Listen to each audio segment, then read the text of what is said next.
함께 보실 하나님의 말씀은 구약 성경 예레미야 22장입니다.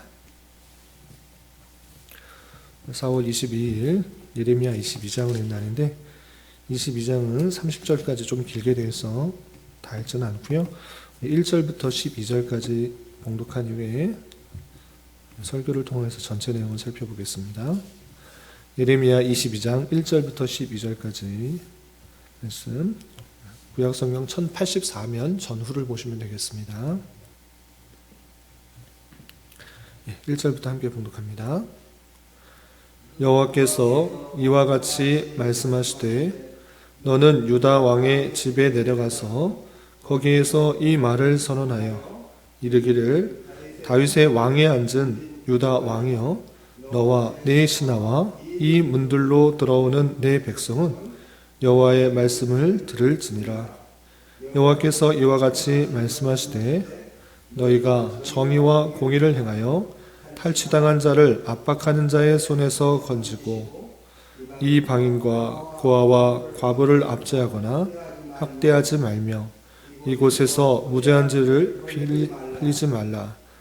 너희가 참으로 이 말을 준행하면 다윗의 왕위에 앉을 왕들과 신하들과 백성이 병거와 말을 타고 이 집 문으로 들어오게 되리라.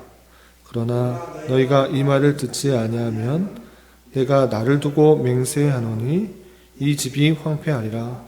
여호와의 말씀이니라.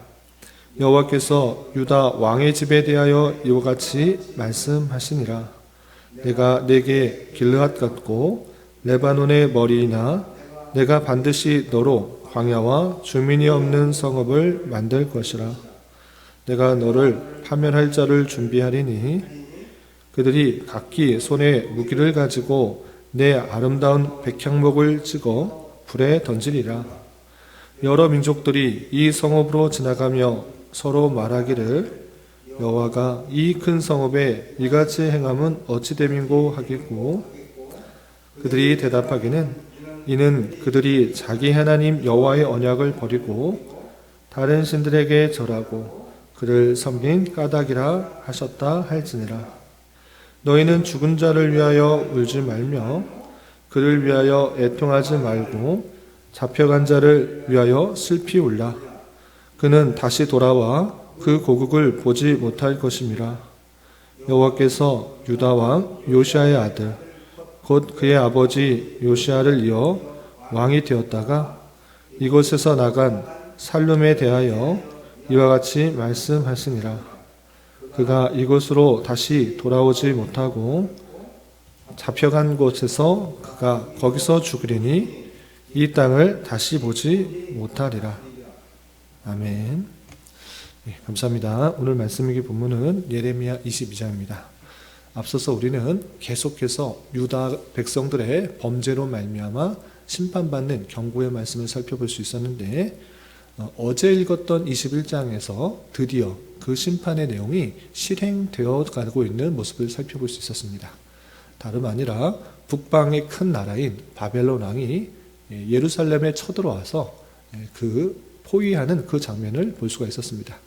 그때 왕이었던 시드기야는 그 어려움을 타개하기 위해서 예레미야에게 기도 도움 요청을 하였으나 그것은 하나님께서 피할 길을 주셨음에도 불구하고 그것을 순종하지 않고 단순히 자기의 힘든 점만 피하려고 하는 그 악한 모습이었다는 것을 살펴볼 수 있었습니다. 그래서 하나님께서 그곳에 큰 심판이, 큰 재앙이 있을 것을 말씀하셨을 뿐만 아니라 그 마지막 부분에서는 유다 왕의 집에 대한 여호와의 말씀을 들으라 라고 하면서 너희가 아침마다 정의롭게 판결하여서 하나님의 뜻에 합당하게 하면 그 불심판을 피하게 하시겠다라고 말씀하셨는데 그렇지 않음으로 말미암아 심판을 받을 수밖에 없는 그 모습을 볼 수 있었습니다. 그리고 이어서 나오는 22장에 그 유다 왕의 집에 대한 하나님의 예언이 가득 나오게 되는데 그 유다 왕의 집에 대한 어떤 예언들이 나오는지 내용을 살펴보면서 우리가 교훈받을 수 있는 것들이 무엇인지 생각해 보도록 하겠습니다. 우선 22장 1절에서 보시면 여호와께서 이와 같이 말씀하시되 너는 유다 왕의 집에 내려가서 거기에서 이 말을 선언하여 라고 하면서 특별히 22장에 나와 있는 것은 다른 사람들의 말이 아니라 유다 왕의 집에 대한 말이다 라는 것을 알 수 있습니다. 그리고 어제 말씀에서는 21장에서는 시드기야 왕이 나왔는데 이 시드기야 왕에 이어서 나오는 왕들이 아니라 시기적으로는 훨씬 전에 있었던 일을 그냥 유다 왕의 집에 대한 내용으로 예언했던 내용들을 함께 모아서 설명하는 것으로 이해하시면 되겠습니다. 그렇다면 유다 왕의 집에 내려가서 하나님께서 전하신 말씀이 무엇인가 내용을 좀 보도록 하겠습니다. 3절에 보면 이렇게 되어 좀 건너뛰어서 3절 보시면 여호와께서 이와 같이 말씀하시되 너희가 정의와 공의를 행하여 탈취당한 자를 압박하는 자의 손에서 건지시고 이방인과 고아와 과부를 압제하거나 학대하지 말며 이곳에서 무죄한 피를 흘리지 말라.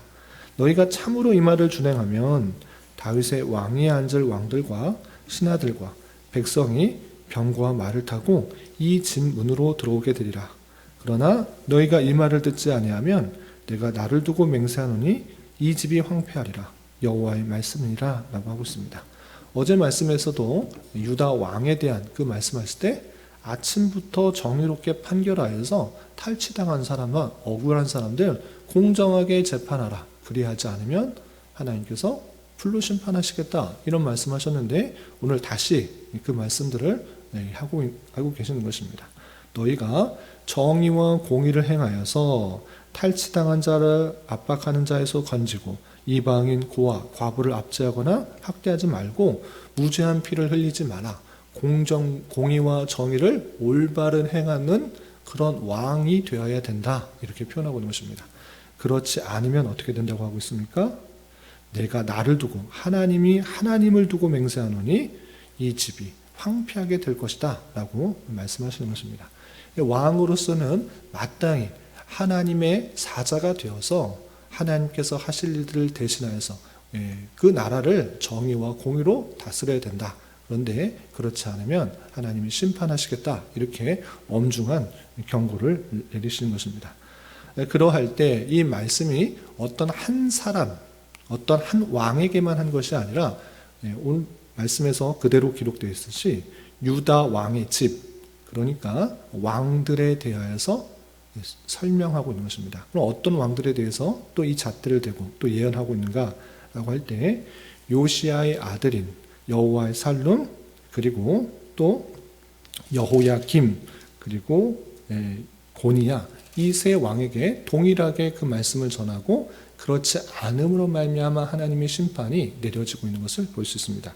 먼저 보시면 10절 이하 12절에 요시야 왕이 전쟁에서 갑작스럽게 죽자 요시야 왕의 막내 아들인 살룸, 여호와 살룸이 왕이 되는데 그에 대해서 이렇게 예언하는 것을 볼 수 있습니다. 10절 보시면 이렇게 되어 있습니다. 너희는 죽은 자를 위하여 울지 말고 그를 위하여 애통하지 말고 잡혀간 자를 위하여 슬피 울라. 그는 다시 돌아와 그 곡을 보지 못할 것입니다. 여호와께서 유다 왕 요시야의 아들 곧 그의 아버지 요시야를 이어 왕이 되었다가 이곳에서 나간 살룸에 대하여 이와 같이 말씀하시니라. 그가 이곳으로 다시 돌아오지 못하고 잡혀간 곳에서 그가 거기서 죽으리니 이 땅을 다시 보지 못하리라 라고 하고 있습니다. 요시야가 갑자기 전쟁에서 죽게 되자 여호와의 살룸이 왕이 되었는데 그가 똑같이 그렇게 잡혀가게 될 것이다. 그리고 다시 돌아와서 고국으로 돌아오는 일이 없다라는 것을 예언하고 있는 것입니다. 그냥 잡혀간 곳에서 거기서 죽을 것이다. 바벨론으로 끌려가서 거기서 죽을 것이다. 이렇게 표현하고 있는 것입니다. 그리고 또 13절 이하 23절까지는 그를 대신하여서 왕이 된 여호야김 형인데 여호야김에 대해서 이렇게 예언하고 있는 것입니다. 13절 보시면 이렇게 표현하고 있습니다. 불의로 그 집을 세우며 부정하게 그 다락방을 지으며 자기의 이웃을 고용하고 그의 품삯을 주지 아니하는 자에게 화 있을진저 라고 하면서 그를 대신하여서 왕이 된 여호야김에 대해서 불의로 불의하고 또 부정하다라는 그런 표현이 있습니다. 그리고 그러므로 말미암아 하나님께서 심판하신다라는 내용이 어떻게 되어 있는가 보시면 18절에 이렇게 되어 있습니다. 좀 건너뛰어서 18절 보시면 그러므로 여호와께서 유다의 왕 요시야의 아들 여호야김에 대하여 이와 같이 말씀하신다. 우리가 그를 위하여 슬프다 내 형제여 슬프다 내 자매여 하며 통곡하지 아니할 것이며 그를 위하여 슬프다 주여 슬프다 그의 영광이여 하며 통곡하지도 아니할 것이라. 그가 끌려 예루살렘 문 밖에 던져지고 나귀같이 매장을 당하리라 라고 표현하고 있습니다. 살룸이 제가 바벨론이라 표현했는데 바벨론이 아니라 애굽으로 끌려가서 거기서 죽게 되었습니다. 죄송합니다. 그리고 그를 뒤어서 그의 형인 여호야김이 왕이 되는데 그도 마찬가지로 17절에 눈과 마음이 탐욕하고 무죄한 피를 흘림으로 압박과 포악을 행했기 때문에 그가 똑같이 예루살렘 문 밖에 던져지고 나귀같이 매장을 당하게 될 때 우리가 슬프다 통곡하지도 아니하는 처참한 죽음을 맞이하게 될 것을 예언하고 있는 것입니다. 이렇게 왕이 죽었음에도 불구하고 그의 백성들이 애통하고 애곡하지도 않는 그런 처참한 죽음을 맞게 될 것을 표현하고 있는 것입니다. 그리고 여호야김이 그 죽음 이후에 그의 아들인 여호야김 또는 고니야 또는 여고냐라고 하는 그 왕에 오르게 되는데 그 왕에 대한 예언도 이렇게 되어 있습니다. 조금 넘겨서 24절 보시면 이런 표현이 있습니다. 여호와의 말씀이니라 나의 삶으로 맹세하노니 유다 왕 여호야김의 아들 고니야가, 그래서 고니야라고 표현되어 있는데 실제 이름은 여호야긴, 또 다른 표현으로는 여고냐라는 이름입니다. 어쨌든 그 여호야김의 아들 고니야가 나의 오른손에 인장 반지라 할지라도 내가 빼어 내 생명을 찾는 자의 손과 내가 두려워하는 자의 손, 곧 바벨론의 왕 느부갓네살의 손과 갈대아인의 손에 줄 것이라. 내가 너와 너를 낳은 어머니를 너희가 나지 아니한 다른 지방으로 쫓아내리니 너희가 거기서 죽으리라 라고 표현했습니다. 요시야 왕도 선한 왕이었지만 갑작스러운 죽음을 많이 하게 되고 또 그의 막내 아들이었던 살룸이 왕이 되었지만 그가 애굽으로 끌려가서 거기서 죽게 되고 다시 돌아오지 못한 처참한 일을 겪었을 뿐만 아니라 그의 형인 여호야김도 불의하였고 또 포악하였고 압박하였기 때문에 그의 통치 11년 동안 악을 행하였으므로 하나님께서 그를 예루살렘에 내쳐서 죽게 하시는데 어떤 사람도 애곡하지 않을 정도로 그 처참한 죽음을 보게 될 것이며 그의 아들인 고니야 왕, 또 여호야긴 왕인 그 여고냐가 통치할 때도 내가 내 인장 반지를 빼어서 내어줄지라도 바벨론에 끌려가서 거기서 죽게 할 것이다. 이 이방에서 죽게 할 것이다 라고 예언하시는 그 모습을 볼 수 있습니다. 유다의 왕들에 대한 예언이 참으로 처참하고 안타까운 모습으로 그려진 것을 볼 수 있습니다. 그러나 이렇게 그의 왕들의 처참한 죽음과 종말을 예언하는 것은 하나님께서 그냥 심판하신 것이 아니라 전제를 두었던 것이었습니다. 그럼 무엇이었습니까? 너희가 정의와 공의를 그것을 판단하고 재판할 때 내가 너의 그것을 지켜줄 것이지만 그렇지 않을 때 심판하시겠다라고 분명히 선언하고 있는 것입니다. 그렇기 때문에 그 모습들이 하나님 앞에 정의와 공의를 행하지 못하고 그의 욕심과 탐욕 가운데 하나님 외에 다른 것을 의지하며 불의한 모습들을 보였기 때문에 하나님의 심판이 임하게 된 것을 볼 수가 있는 것입니다. 이런 말씀을 대하는 자로서 첫 번째로 생각해야 될 것은 무엇인가? 그때 왕들이 그렇게 부패하고 타락하였다 이 정도로 생각할 것이 아니라 혹여나 그런 죄악들이 우리에게도 있지 않은지를 되돌아봐야 되는 것입니다. 우리는 비록 왕의 위치를 갖고 있지는 않지만 하나님께서 보내주신 그 자리가 하나님께서 사명을 주신 자리다 이렇게 생각해야 되는 것입니다. 그 왕들도 태어나 보니까 왕이 되었고 또 높은 지위에 앉게 된 것입니다. 하나님께서 부여해 주신 그 자리인 것입니다. 그 부여해 주신 그 자리, 그 지위가 많거나 적거나 상관없이 하나님께서 보내주시고 하나님께서 사명을 맡기신 자리다 라고 생각하여서 내가 처한 자리에서 그 권한이 많거나 적거나 상관없이 하나님의 뜻대로 행하고 있는가, 그렇지 않은가를 살펴봐야 될 것입니다. 내 자리가 그냥 있는 것이 아니라 하나님께서 보내주신 것이라 생각하여서 이 자리에 있을 때 더 높은 자리, 더 많은 것을 얻으려고 하는 그 자리에 오르려고만 하지 말고 주어진 자리에서 최선을 다하고 하나님의 뜻대로 행할 때 하나님께서 더 많은 것을 주실 수도 있고, 또 하나님의 뜻을 행하도록 하기 위해서 더 많은 기회들을 허락하여 주실 수 있다는 것을 기억해 봐야 되는 것입니다. 그래서 단순히 더 많은 기회와 더 많은 부와 더 많은 명예를 얻으려고만 하지 말고, 어디 있든지 간에 그 자리가 하나님께서 주신 자리로 알아 사명을 가지고 하나님의 뜻대로 행하는 것, 그것이 우리의 책임이요 우리의 자세인 것입니다. 그래서 왕과 같은 지위와 왕과 같은 권한을 가지려고 소망만 하지 말고 우리의 주어진 자리에서 최선을 다하여 하나님의 뜻대로 하나님의 말씀대로 순종하여서 그리스도의 몸으로서 주님의 하실 일들을 대신 행하는 그런 삶을 살아가야 될 것입니다. 그리고 이 말씀, 왕에 대한 유다 왕 다윗의 집에 대한 예언의 말씀은 전체 성경에서 봤을 때, 문맥으로 봤을 때 너희 인간의 왕들은 정의와 공의를 행할 수 없는 왕들이다라는 것을 보여주는 말씀입니다. 너희들이 왕을 요구해서 왕을 세워봤지 않느냐? 어떤 왕들이 정의와 공의를 행하며 완벽한 통치와 다스림을 할 수 있느냐? 없다. 너희들이 세워봤자 인간의 왕은 그런 공의와 정의를 행할 수 없다. 부패와 타락, 그 죄성 때문에 타락하기 마련이다라는 것을 적나라하게 보여주신 것입니다. 유다 왕들, 요시아를 이어서 나왔던 그 많은 여러 왕들이 다 부패하고 타락한 것처럼 그 왕들은 정의와 공의를 행할 수가 없고 하나님의 심판을 자초할 수밖에 없다라는 것을 보여주는 것입니다. 그렇기 때문에 내일 읽게 될 23장에서 하나님께서 말씀하시는 것입니다. 그 왕들 정의와 공의를 행할 수 없다. 그러나 내가 보낼 왕, 그 왕이 공의와 정의를 행할 것이다 라고 말씀하시는 것입니다. 그래서 23장에서 어떻게 말씀하시냐 좀 보시면 5절 6절에 되어 있습니다. 23장 5절 6절 보시면 이렇게 예언하고 있는 것입니다. 5절 6절 여호와의 말씀이라 보라 때가 이르리니 내가 다윗에게 한 의로운 가지를 일으킬 것이라. 그가 왕이 되어 지혜롭게 다스리며 세상에서 정의와 공의를 행할 것이며 그의 날에 유다는 구원을 받겠고 이스라엘은 평안히 살 것이며 그의 이름은 여호와 우리의 공이라 일컬음을 받으리라. 이 말씀을 하고 싶으신 것입니다.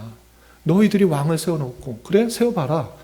어떤 왕들이 네 마음에 맞고 이 나라를 온전히 다룰 수 있느냐? 사람의 모습, 타락한 부패한 그 사람의 모습으로서는 정의와 공의를 행할 수 없다. 자기의 유익과 만족과 기쁨을 위해서 살아가는 것이 이 땅의 인생들이다. 그러니 이 땅의 왕을 의지하지 말고 내가 다윗의 아들인 공의의 왕, 정의의 왕, 그가 다스릴 그 모습을 통해서 예루살렘이 온전히 회복될 것이다 라는 것들을 예언함으로 다윗의 아들인, 다윗의 자손인 예수 그리스도가 참된 왕이라는 것을 알려주기 위해서 그 많은 왕들이 정의와 공의를 행할 수 없다는 것을 지적하고 있는 것입니다.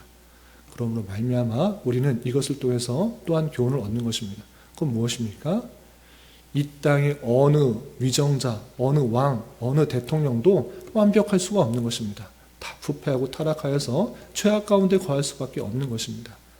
우리가 참된 왕으로 모셔야 될 것은 이 땅의 왕이 아니라 예수 그리스도 성자 하나님께서 이 땅에 오셔서 그 모든 사랑과 또 공의를 보여주신 그 예수님만을 참된 나의 왕으로 모시고 그를 섬겨야 되며 그의 통치를 받으며 살아가는 인생이 되어야 되는 것입니다.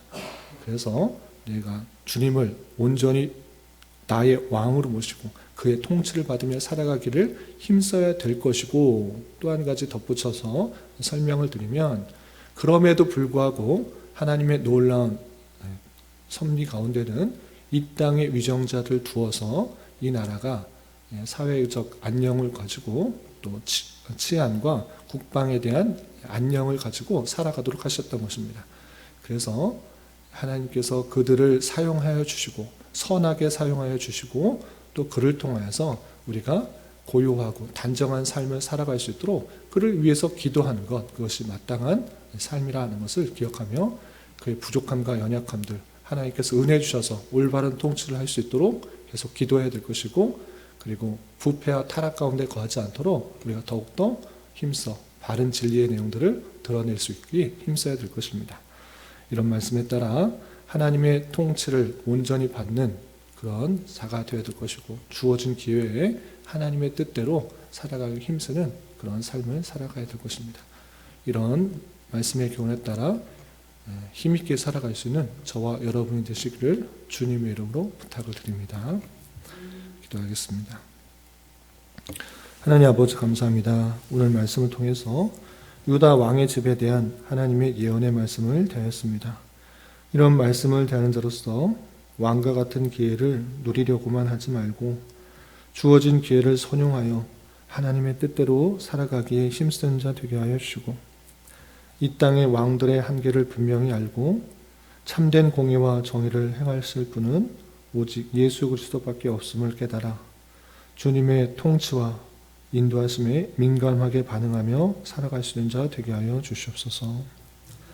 주님, 그럼에도 불구하고 주님께서 이 땅의 위정자들을 세워주셨사오니 주님, 그들이 주님의 사역자가 되어 올바른 통치를 할 수 있도록 그들을 위하여 더욱 기도하게 하여 주옵시며, 특별히 부패하고 타락해 가는 이 시대와 나라 속에서 주님의 택하신 백성들이 더욱더 깨어 세상에 물들며 죄악 가운데 거하지 않도록 인도하여 주옵시고, 빛과 소금된 역할들을 잘 감당하게 하여 주옵시며, 하나님의 은혜 가운데 이 나라가 자유와 민주와 평화와 공의와 사랑이 넘치는 나라 되게 하여 주시며, 잘못된 차별금지법과 같은 창조질서를 파괴하는 법들이 통과되지 않도록 주님 역사하여 주시옵소서.